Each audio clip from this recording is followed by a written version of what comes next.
So guys, let's discuss this question.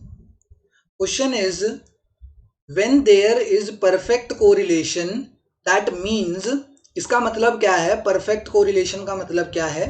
Perfect correlation means when the value of correlation is equal to 1.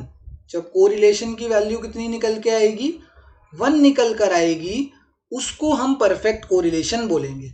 And correlation की value 1 आने का मतलब क्या होता है कि both the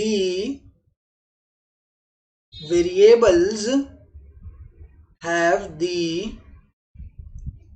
exact same ratio. इसका मतलब ये होता है कि जो भी दो वेरिएबल्स की हम यहाँ पे कोरिलेशन निकाल रहे हैं, उनका जो रेशियो है वो बिल्कुल सेम है, बिल्कुल बराबर बराबर चल रहा है. जैसे x और y है, ठीक है, ये दो वेरिएबल्स हैं. मैंने कहा 1 2 3 और ये है 4 8 12. अब तुम कहोगे सर ये तो सेम नहीं है, बट इनका रेशियो निकालो तो इसका रेशियो आएगा 1 2 3. एंड अगर इसका रेशियो निकालोगे तो वो भी 1 2 3 ही निकल कर आएगा.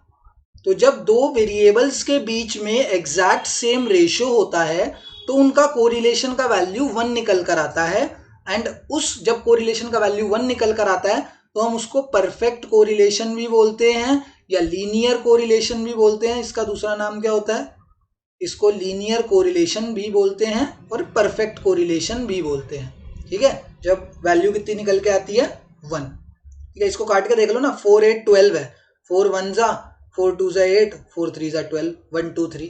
जब सेम रेशियो आ जाए दो वेरिएबल्स के बीच में तब कोरिलेशन की वैल्यू 1 ही निकल के आती है. एंड ये 1 कैसे आ रही है, क्यों आ रही है, वो जब हम आगे चैप्टर पढ़ेंगे, हम आगे फॉर्मूला देखेंगे. आर का फॉर्मूला, आर की वैल्यू निकालने के लिए हमारे पास दो फॉर्मूला होते हैं कोरिलेशन निकालने के लिए. एक तो कार्ल पियर्सन का फॉर्मूला होता है और एक स्पियर्समैन का रैंक कोरिलेशन होता है. इनके थ्रू हम आर की वैल्यू निकालेंगे. तब तुम्हें पता लगेगा कि आर की वैल्यू कब 1 आती है, कब 0 आती है, कब 1.2 आती है, एंड उसका क्या नाम होता है, क्या होता है, वो तब देखेंगे. ठीक है ना? Thank you.